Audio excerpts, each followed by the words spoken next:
آپ صلی اللہ علیہ وآلہ وسلم نے فرمایا کہ تمام اعمال کا دارالمدار نیت پر ہے،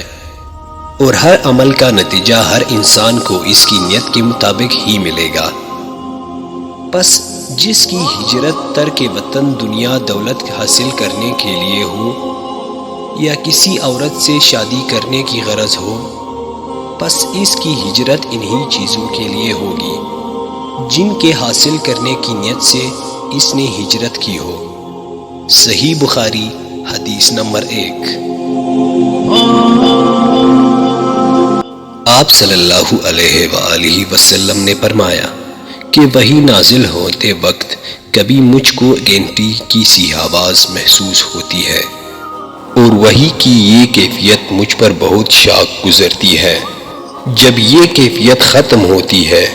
تو میرے دل و دماغ پر اس فرشتے کے ذریعے نازل شدہ وحی محفوظ ہو جاتی ہے،